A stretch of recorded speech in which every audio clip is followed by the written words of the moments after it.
Muy buenas tardes, queridos estudiantes.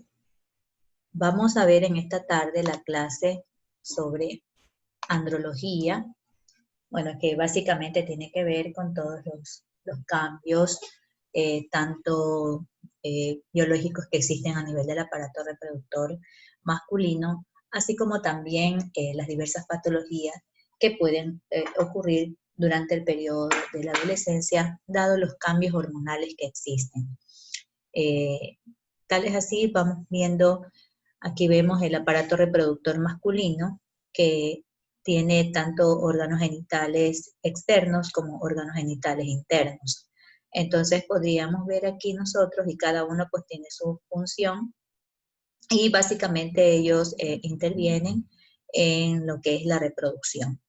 Entonces tenemos aquí que está conformado por, a nivel en el escroto, donde están los testículos, ¿verdad? Aquí tenemos el testículo, que es aquí donde se van a producir los espermatozoides, y también se va a producir la liberación de la hormona testosterona, que es la que le produce todos los cambios a nivel, en el varón, y que esta testosterona pues va hacia el torrente sanguíneo.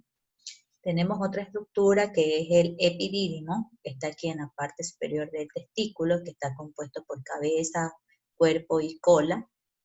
Cumple una función muy importante porque aquí los espermatozoides pues completan su maduración, haciéndolos pues que empiece su movilidad y para que estén aptos para la fertilidad. Luego tenemos el conducto deferente, que sirve para conducir los espermatozoides, conducirlos. Tenemos hacia la vesícula seminal, que es donde se almacenan. Tenemos también el conducto eyaculador, que va a pasar a nivel de la uretra prostática, peniana, para expulsar el semen, que en la cual tiene no solamente espermatozoides, sino también líquidos de la misma vesícula seminal o también de la próstata, donde produce pues algunos tipos de proteínas, inclusive el zinc, la fosfatasa ácida, que es la que nos, también el PSA, la cual pues nos va a dar signos muy importantes, por ejemplo, cuando está muy aumentada la PSA, sabemos que se puede ver que puede haber un cáncer de próstata, ¿verdad? Entonces, tenemos la próstata, pues es una glándula de secreción que también ayuda pues a la conformación del semen, como le dije, con todas las sustancias, proteínas, zinc, fosfatasa ácida, la proteína PSA, ¿verdad? Y también tenemos el pene, pues que tiene cuerpo esponjoso, los cuerpos cavernosos, que son los que en el momento de la excitación, pues se produce una eyección de todos los vasos y se produce pues la erección del pene. Bien, entonces tenemos aquí la vejiga, tenemos el recto, vemos nosotros que a través del tacto rectal pues se puede ver si es que hay alguna hipertrofia de la próstata, ¿verdad? Es importante que conozcamos que la adolescencia es pues un periodo de transición entre la infancia y la adultez que puede conllevar pues al desarrollo de patologías típicas en ambas edades. Sin embargo, hay diferencias obvias, ya que en este grupo etario hay cambios tanto a nivel emocional como desde el punto de vista fisiológico, debido a los cambios que se producen durante esta etapa del desarrollo.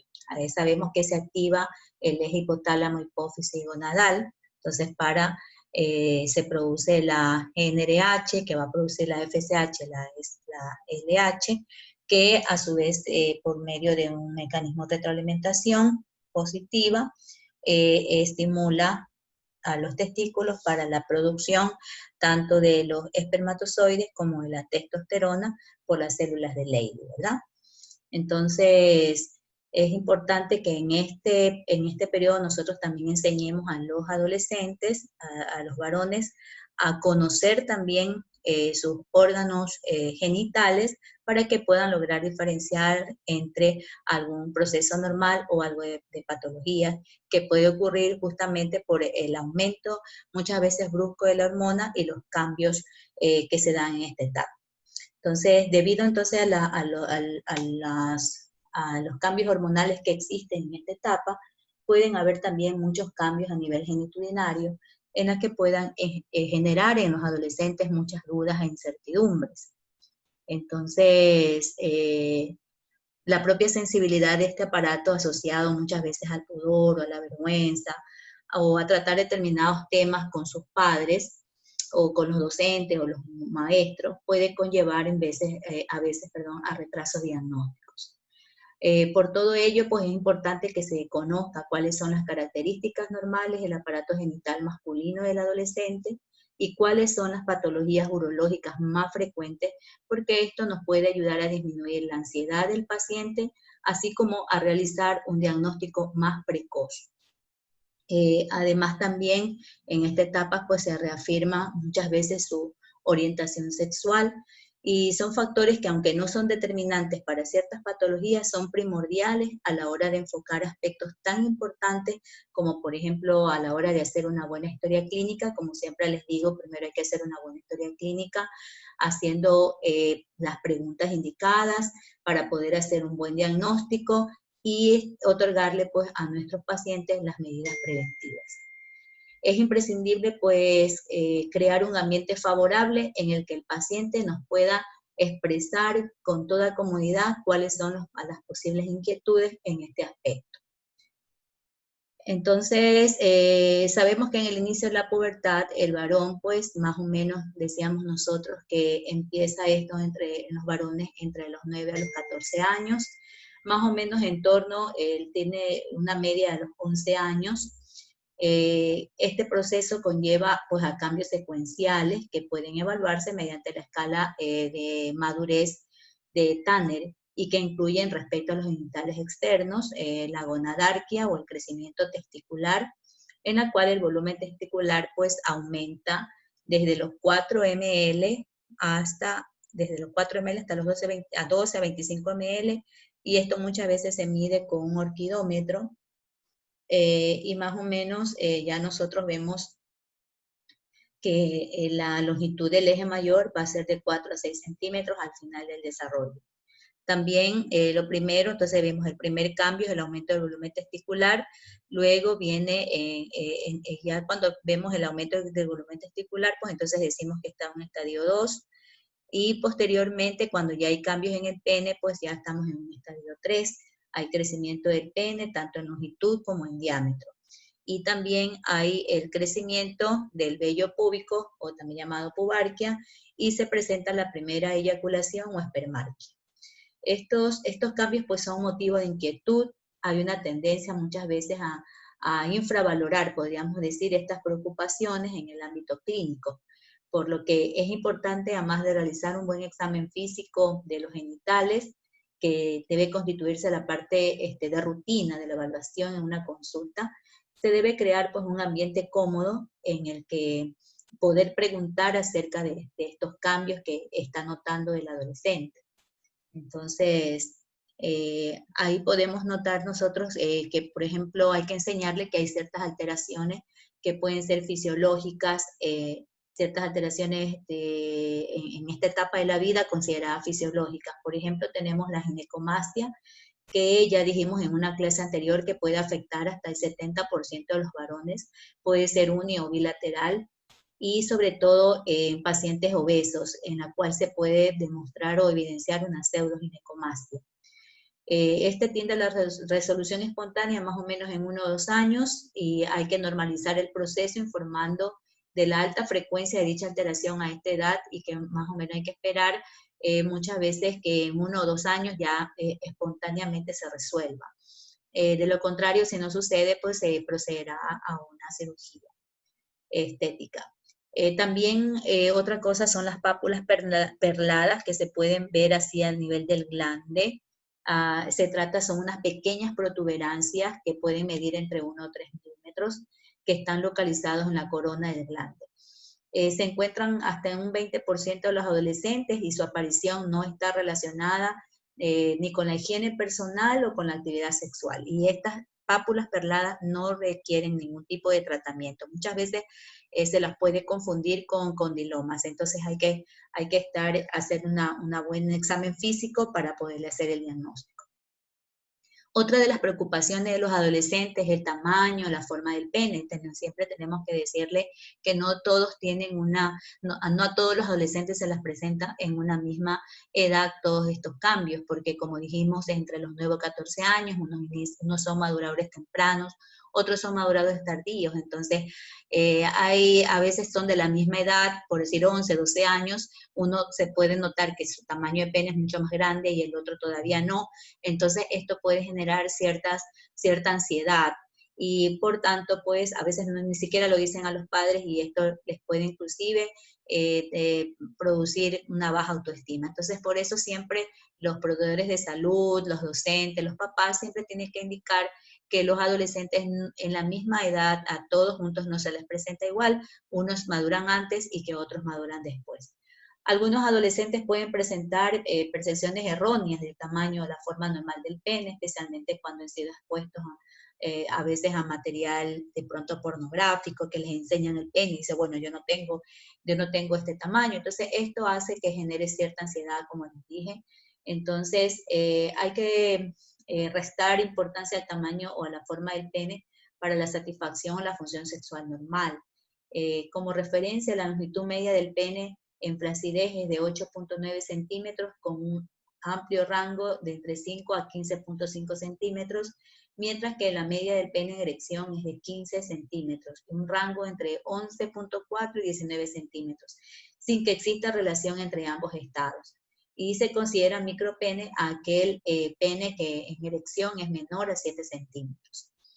En cuanto a las erecciones, las poluciones y también masturbación, durante la adolescencia son frecuentes. Hay que explicarle a los adolescentes que es algo normal y podría hacerse fisiológico las erecciones espontáneas, así como la aparición de poluciones o eyaculaciones nocturnas. Son los llamados sueños húmedos.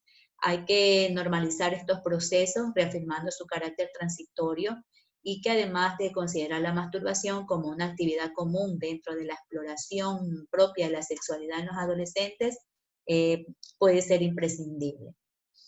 Ahora bien, vamos a hablar sobre las patologías urológicas más frecuentes en el adolescente varón. Tenemos nosotros que entre ellos podemos tener la patología testicular, el llamado escroto agudo, en la cual se trata de un cuadro de dolor agudo de corta evolución que se asocia frecuentemente a inflamación escrotal. Se debe a múltiples causas, ¿no? Puede decirse que el 95% de los casos de dolor testicular puede reducirse a 3 causas. Puede ser una infección, una orquiepididimitis aguda, la torsión testicular, la torsión de apéndice testiculares. Las dos primeras causas, la orquiepididimitis y la torsión testicular, son más frecuentes en adolescentes, y la tercera causa, la de apéndice testicular, es más frecuente en niños de 2 a 11 años. Es importante que hay que descartar siempre la existencia de una torsión testicular, dado que esto es una emergencia, porque va a requerir un tratamiento quirúrgico urgente lo más precozmente posible. En cuanto veamos nosotros las definiciones, entonces tenemos cuando hay una infección en ambos testículos o en el epidídimo, caracterizada por una tumefacción, siempre hay dolor y fiebre.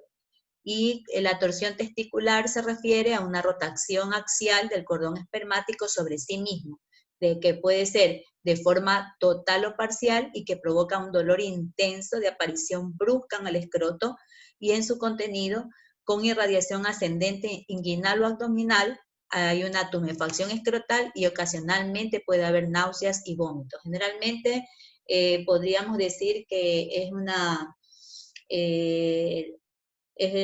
de las causas más frecuentes de escroto agudo, que tiene su pico máximo de incidencia en la adolescencia, ocurriendo más o menos el 2/3 de los casos entre los 12 y los 18 años de edad. Tenemos que esto se puede dar por el aumento importante de las hormonas de forma brusca. Este cuadro se diferencia en 2 formas de torsión. Tenemos la torsión extravaginal, infrecuente y casi exclusiva del recién nacido, y la torsión intravaginal, que constituye la forma más común de presentación, principalmente en esta etapa de la vida. Existe una malformación muchas veces predisponente que se denomina testículo en badajo de campana, que consiste en una falta de fijación del testículo a la túnica vaginal, lo que va a permitir una mayor movilidad del mismo, y esta anomalía se puede encontrar más o menos en un 12% de los varones. El tratamiento de la torsión testicular consiste en una exploración quirúrgica urgente y fijación en los casos que no sea viable. Entonces tenemos que estar pendientes, sobre todo en esta patología, porque esta patología es algo, el tratamiento es quirúrgico. Y en cambio la torsión de los apéndices testiculares es la rotación axial de uno o varios de los apéndices testiculares existentes, es decir, que puede haber de Hidati de Morgagni, ¿verdad? Bien, aquí tenemos nosotros para el diagnóstico y hacer el diagnóstico diferencial del dolor testicular. Tenemos que en cuanto al diagnóstico, una epididimo-orquitis puede ser secundaria a infecciones sistémicas, como por ejemplo una parotiditis, la brucelosis, tuberculosis, la sífilis, ¿verdad? Por eso es muy importante cuando los niños, los varones presentan una parotiditis, tiene que siempre mantener el reposo para evitar que esta infección vaya hacia el epidídimo o hacia los testículos. También las infecciones de transmisión sexual o las prostatitis por gonococo o clamidia, la infección del tracto urinario inferior, o puede ser también por origen hematógeno o traumático. O sea, esto es importante para el diagnóstico. Y sabemos que estas epididimitis pueden presentarse en un 20 a 30%. Es una causa, podría decir, es una de las causas más frecuentes, siendo más habitual en los adolescentes. En los casos de pacientes sin actividad sexual, se debe a virus, puede ser un enterovirus, un adenovirus, un hechovirus, un coxsackie, o bacterias como la Escherichia coli o el Mycoplasma pneumoniae. Entonces, en los varones sexualmente activos, en cambio, puede tratarse de una infección de transmisión sexual por la Chlamydia trachomatis, que es el germen más frecuente, seguida por la Neisseria gonorrhoeae. Generalmente cursa con un dolor moderado que aumenta la palpación del epidídimo. Usted toca el epidídimo, hay dolor, y al mismo tiempo usted lo va a notar engrosado, asociado en algunos casos a hidrocele reactivo. Se debe realizar una tira reactiva de orina, y en los casos que sea positivo, se pide un urocultivo con un antibiograma para que poder dar el tratamiento indicado para la bacteria. Además, en los pacientes que tienen relaciones sexuales, por eso hay que hacerle una buena historia clínica, va a hacerle un exudado uretral con una tinción de Gram, un PCR para Neisseria gonorrhoeae y para Chlamydia trachomatis, y también le va a pedir un examen de serología para ver sífilis y VIH. El tratamiento incluye generalmente reposo relativo, evitando actividad física, se debe dar antiinflamatorios con el antibiótico específico según el germen pues, sospechado, ¿verdad? En cuanto también cuando hay la inflamación, esta puede cursar solamente una inflamación del epidídimo, una epididimitis, o puede haber solamente una inflamación del testículo, o sea, una orquitis, o puede ir ambas combinadas, ¿no? Entonces, cuando hablamos de la orquitis, nosotros hablamos de una inflamación testicular que es más común en la adolescencia, que suele ser pues de causa viral, como por ejemplo la rubiola, el coxsackie, el parvovirus. Y con menos frecuencia puede ser la brucelosis. El dolor es insidioso, puede cursar con un poco de fiebre, y a la exploración se va a palpar un testículo con aumento de la consistencia y del tamaño. De manera similar al manejo que hablamos de la epididimitis, se realiza la tira reactiva de orina, y en los casos en que esta sea positiva, usted pide un urocultivo con antibiograma para poder dar el tratamiento indicado. El tratamiento generalmente es conservador, se le manda reposo, antiinflamatorios y el antibiótico de acuerdo a los resultados de los exámenes, ¿verdad? Entonces, muchas veces hay que dar antibióticos hasta por 4 semanas, porque si no tratamos bien estas infecciones, pues van a repercutir inclusive sobre la fertilidad. Entonces, como ya dijimos, la epididimitis puede ser debido a causas víricas o también pueden ser bacterianas, ¿verdad? Y generalmente en los adolescentes que ya tienen vida sexual activa, puede tratarse de una infección de transmisión sexual. Entonces tenemos que estar pendientes de esto, ¿verdad? Y en la torsión del apéndice testicular, como les dije, pues hay un aumento intenso del volumen testicular. Generalmente la torsión del apéndice testicular puede ser por un trauma. Es una de las causas importantes, sobre todo en los niños entre los 7 y los 12 años. Se produce por una torsión de los remanentes embrionarios, por ejemplo, el de los conductos de Wolff y de Müller. En el 90% se trata de la hidátide de Morgagni, que está localizado en el polo superior del testículo. Los niños van a presentar como un dolor progresivo de intensidad media que aumenta con la palpación, donde es característica la existencia de un nódulo en el polo superior del testículo y que en algunos casos puede verse como un puntito azul. Entonces va a requerir de un reposo relativo, hay que decirle que tiene que evitar actividad física, dar un tratamiento con antiinflamatorio, y más o menos cursa de forma autolimitada unos 5 a 10 días. Y en caso de que no mejore o que haya un empeoramiento a pesar del manejo conservador, podría estar indicada la cirugía, ¿verdad? Entonces, la forma como nosotros vamos a hacer el diagnóstico diferencial del dolor testicular, que básicamente vimos ya las 3 causas, ¿verdad? Que puede ser por torsión del cordón espermático, del apéndice testicular, una orquitis, una epididimitis, un tumor o un traumatismo testicular. Ahí vamos a ver cuáles son los factores de riesgo. Generalmente la torsión testicular, que ya dijimos que es algo de causa aguda, que es urgente, no tiene causa específica. Ya hablamos de la anomalía de los elementos de fijación del testículo, que podría ser una de las causas.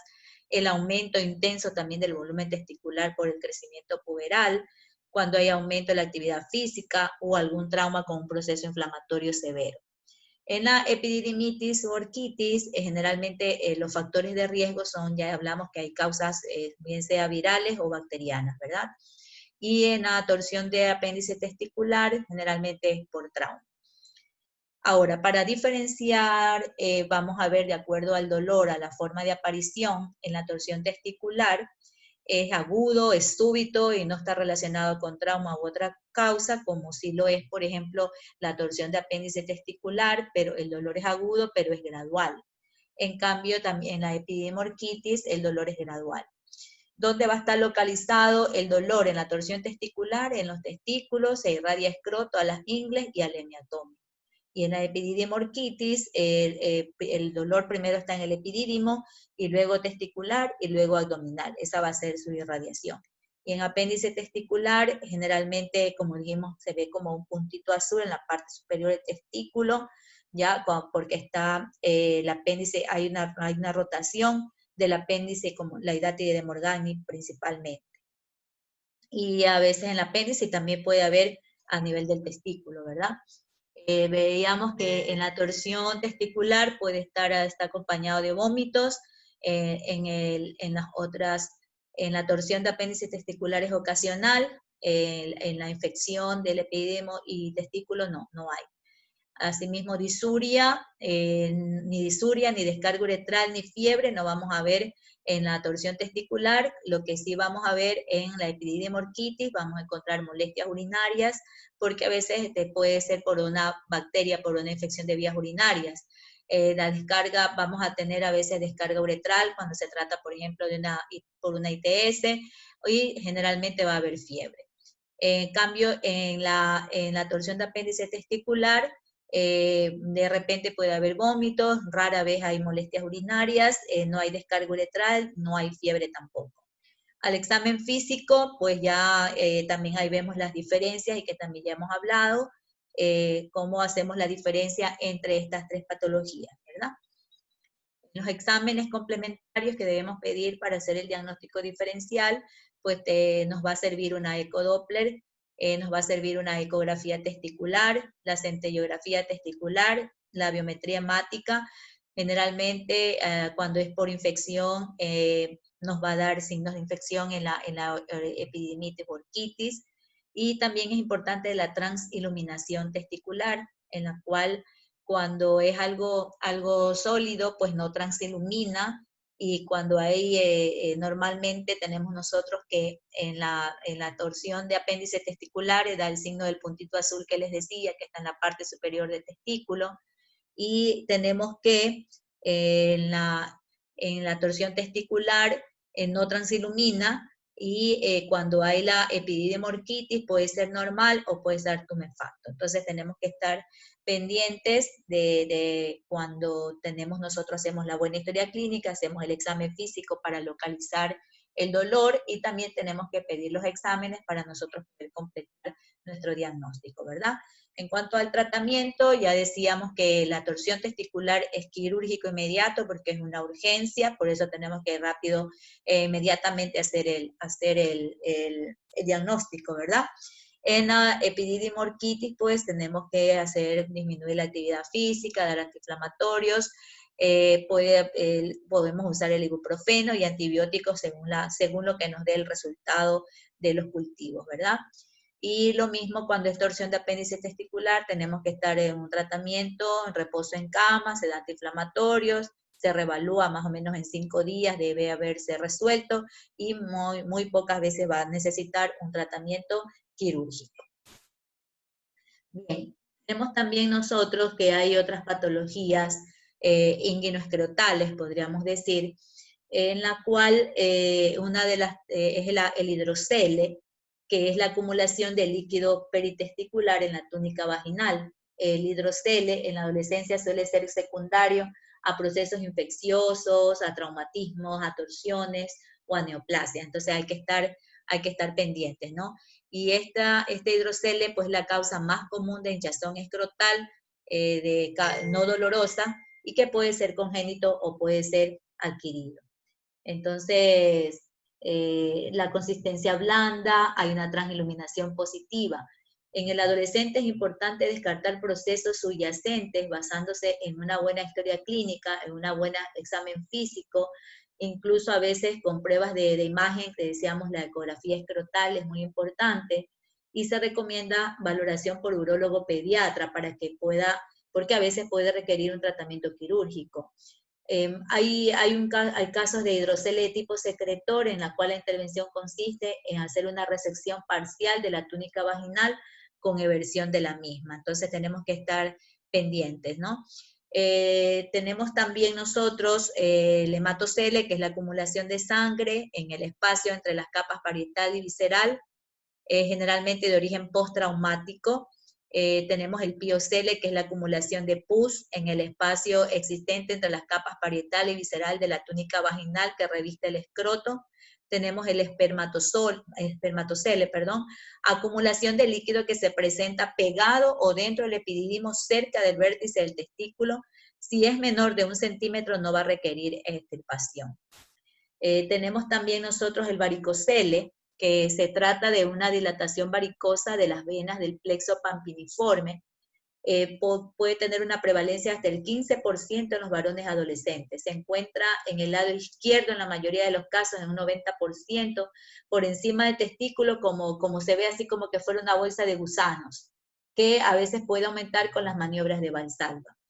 Hasta el 3% pueden ser bilaterales, pero cuando se localiza en el lado derecho de forma exclusiva, va a ser necesario descartar la existencia de una masa intraabdominal mediante pruebas de imagen debido a su alta asociación que hay con estas neoplasias. En general tienden a ser asintomáticos, y cuando ya dan clínica suele referirse como una sensación de pesadez, un dolor sordo a nivel escrotal, asociado muchas veces cuando hacen demasiado ejercicio físico. Es importante hacer el diagnóstico porque pueden provocar atrofia testicular, y es una causa descrita de infertilidad debido a alteraciones que hay en el espermatograma. En la actualidad, pues no existe una evidencia clara de que tanto la hipotrofia como las alteraciones del espermiograma mejoren tras el tratamiento, por lo que hay controversias acerca del tipo de paciente que se beneficiará de la cirugía, ¿verdad? Entonces, en general, se consideran indicaciones de tratamiento cuando el paciente, el adolescente, nos refiere síntomas cuando hay alteraciones en el espermatograma o hay alguna discrepancia del tamaño testicular. Es importante recordar que un grado elevado, así como presentar varicosidades de gran tamaño, no van a constituir indicaciones de tratamiento por sí mismas. Entonces, como les dije, puede ser esta masa, que es como bolsita de gusano, puede estar en un solo testículo o en ambos, que puede aparecer de manera lenta y progresiva, porque hay agrandamiento pues, del plexo pampiniforme en la zona superior del testículo. Bueno, ya hablamos de los hidroceles que pueden ser comunicantes y puede ser no comunicante, ¿verdad? El hidrocele comunicante es propio de la primera infancia, hay un proceso vaginal permeable y la masa de volumen fluctuante durante el día y es congénito. Y el hidrocele reactivo es de origen postraumático o infeccioso. Hay una masa escrotal de aspecto quístico estable y ocasionalmente a tensión. Habitualmente no es dolorosa. El hidrocele comunicante, la posibilidad de resolución, el tratamiento, la posibilidad de resolución espontánea en el primer año de vida, y de persistir, pues hay una opción quirúrgica. Y el hidrocele reactivo, el tratamiento es quirúrgico en un alto porcentaje. La alternativa eventual, esclerosis de la túnica vaginal con punción, se hace una aspiración o una inyección de sustancias esclerosantes. Bueno, entre la sintomatología y los síntomas, vemos que hay aumento del volumen del escroto en el hidrocele por distensión venosa. Esto es en el varicocele, ¿no? La posición vertical y el esfuerzo van a aumentar el varicocele. Hay un dolor localizado principalmente con el ejercicio físico intenso. Sensación de pesadez y tensión, hipotrofia de simetría testicular. Cuando ya ellos presentan este tipo de sintomatología, pues entonces ya tenemos que ver que puede ser candidatos a cirugía en la adolescencia, ¿no? Entonces el varicocele de grado 3, con una gran deformación de la bolsa del lado izquierdo, cuando hay disminución del tamaño y la consistencia testicular, cuando hay un varicocele bilateral, cuando hay alteración en el espermatograma, como les decía, pues ahí tenemos que tener ya es candidato pues a cirugía, ¿no? Vemos que el varicocele se puede clasificar según Amelar Dubin en grado 1 cuando es palpable, solo con maniobra de Valsalva. El grado 2 cuando es palpable, es solo con tocarlo y poco visible. Y grado 3 cuando ya es visible a simple vista. También tenemos los tumores testiculares, vamos a notar una masa sólida testicular, generalmente unilateral e indolora. Este aumento del volumen es en general gradual y produce una sensación de pesadez testicular. Hay que examinar bien los testículos de los adolescentes y que también, como les decía al inicio, que ellos deben conocerse y deben también ocultarse, autoexaminarse ellos mismos su testículo para poder identificar alguna tumoración o algún cambio testicular.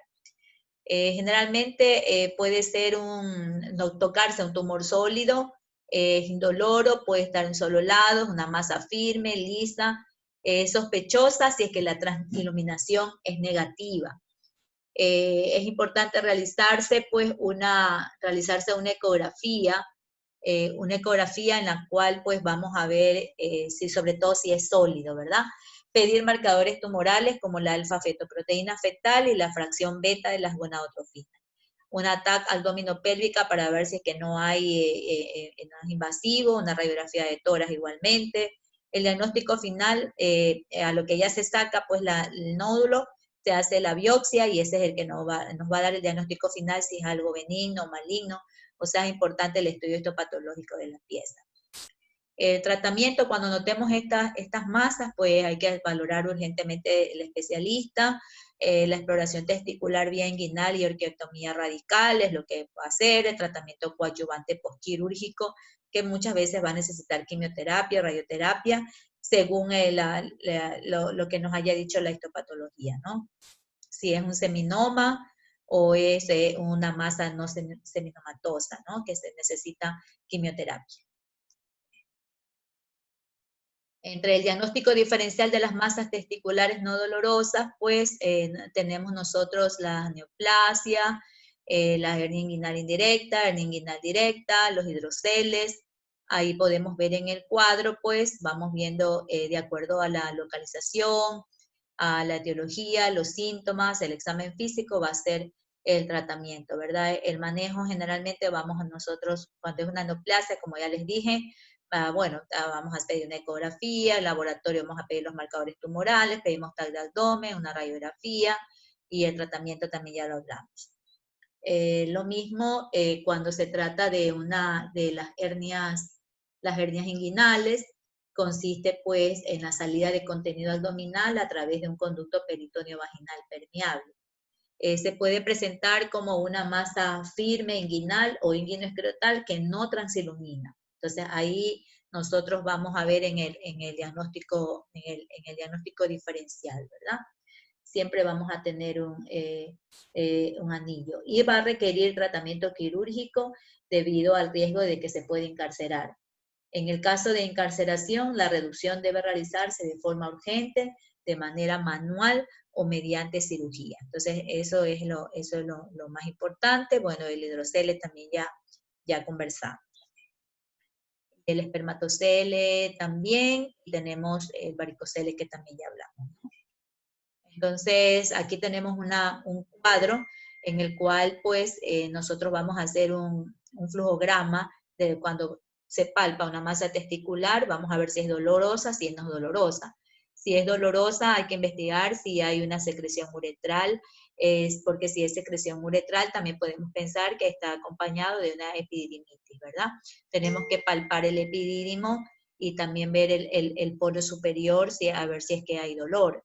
Si es que hay dolor, podemos pensar también en una torsión apendicular y tenemos que ir viendo, pues, más o menos hacer los exámenes para ver si hay una hipercaptación o flujo aumentado o una hipocaptación o flujo disminuido, para pensar, pues, en una torsión testicular.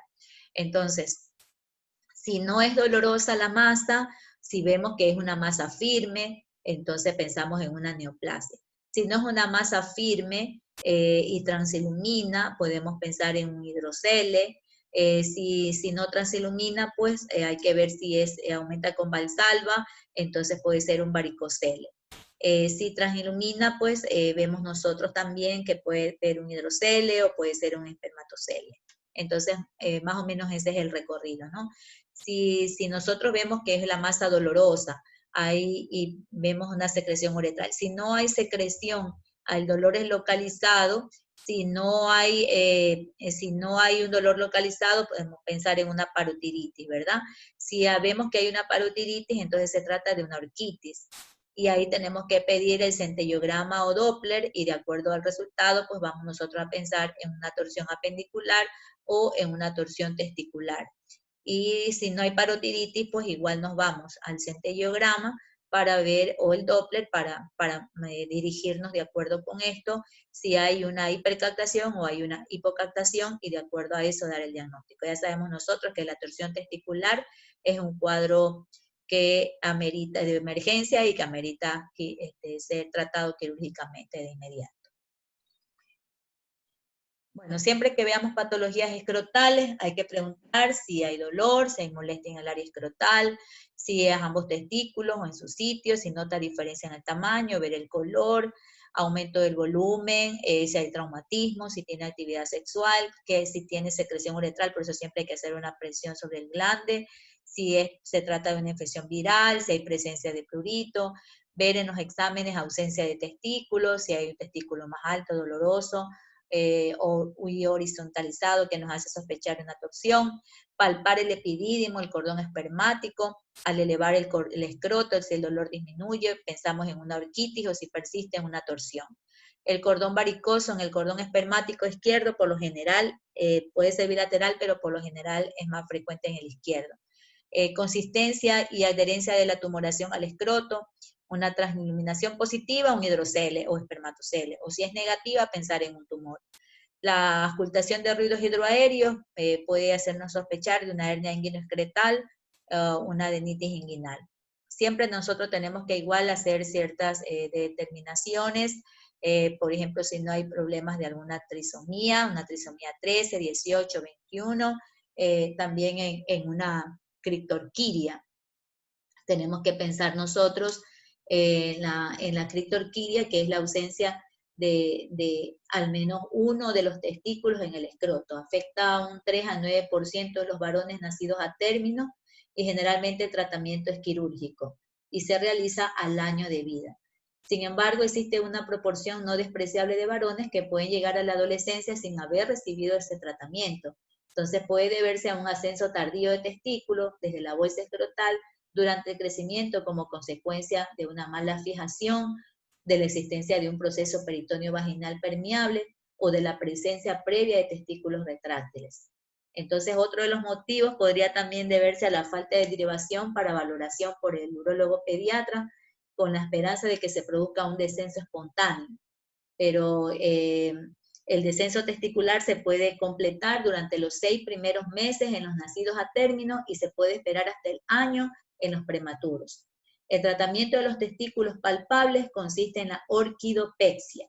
En el caso de los testículos no palpables existe controversia acerca del manejo, de tal manera que aunque la orquidopexia sigue siendo el tratamiento de elección cuando existe gónada, ¿verdad? En un mayor de 10 años con un testículo intraabdominal y el contralateral sano, se acepta la orquiectomía como una opción segura debido al riesgo de malignización, porque mucho tiempo se ha quedado. Entonces, ya sabemos nosotros que igual tenemos que determinar si hay esto. Si hay un tumor testicular o quiste testicular del cordón testicular, vemos que los tumores constituyen del 1 al 2% de las neoplasias en varones y tras la pubertad son malignos prácticamente en su totalidad. Se caracterizan por un aumento gradual e indoloro del testículo que adquiere una consistencia dura y debe confirmarse el diagnóstico mediante ecografías, ¿verdad? El tratamiento y el estudio de extensión van a depender del tipo histológico y también va a depender del estadio. Y pensar también si hay una torsión testicular, si hay epididimitis, si hay varicoceles, si hay hidroceles, si hay espermatoceles o si hay una hernia escrotal. Entonces ahí tenemos nosotros también un cuadro sinóptico para que ustedes lo valoren de acuerdo a todas las patologías escrotales que hemos hablado ahora. Ahí tenemos ya la criptorquidia, ya hablamos también. Y en cuanto a las patologías del pene, tenemos nosotros que la fimosis es la imposibilidad de retracción del prepucio hasta el surco balano prepucial. En el caso de los adolescentes puede provocar erecciones dolorosas o dar lugar a episodios de parafimosis en la que la retracción del prepucio produce restricción del flujo sanguíneo, dando lugar a edema, a dolor y un posible compromiso vascular por imposibilidad de reposición del mismo. El tratamiento se puede realizar con corticoides tópicos o mediante cirugía en casos refractarios, siendo las técnicas más utilizadas la prepucioplastia de Duhamel y la circuncisión. Y además los adolescentes presentan con mayor frecuencia fimosis cicatriciales que pueden asociarse en algunos casos con una balanitis serótica. Entonces, es importante nosotros que veamos los síntomas, los signos y cuáles son los tratamientos, ¿verdad? Entonces aquí tenemos la fimosis, una balanitis a repetición, se hace 2 episodios, más una IBU, un episodio, signos de obstrucción, hay un chorrito delgado, entonces se pone corticoides tópicos y se hace retracciones suaves de 1 a 2 meses. Si está resuelto, se le da el alta y si no, pues se va a cirugía. Bien, muchísimas gracias. Nos vemos entonces con otro tema más adelante. Bueno, no sin antes dar la conclusión. La adolescencia pues supone un periodo de transición con importantes implicaciones, como vimos, tanto físicas, emocionales y afectivas. Como consecuencia, los cambios que se producen a nivel genitourinario durante esta etapa puede aparecer dudas o muchas incertidumbres, como les dije, el pudor, la vergüenza, a tratar estos temas con los progenitores o con los padres. También esto conlleva a que se hagan patologías crónicas, ¿verdad? Que muchas veces hemos encontrado que, por ejemplo, chicos con criptorquidia que no se hayan hecho un tratamiento a tiempo. Siempre hay que revisar, hay que hacer un examen, una buena anamnesis primero, como siempre les digo, hacer una buena revisión de los exámenes de los genitales, como una parte rutinaria de evaluación dentro de la consulta. Siempre hay que crear un ambiente cómodo en el que preguntar acerca de estas cuestiones al adolescente no se haga incómodo. Y la adquisición de un correcto desarrollo genital y sexual durante la adolescencia debe considerarse una prioridad sanitaria para que mejore los resultados de esta población durante su vida adulta y que además pueda tener la libre expresión de poder indicar lo que siente y que también debe conocerse sus órganos genitales para que pueda decir con tiempo a alguna patología que presente y poderle dar un tratamiento oportuno. Muchas gracias.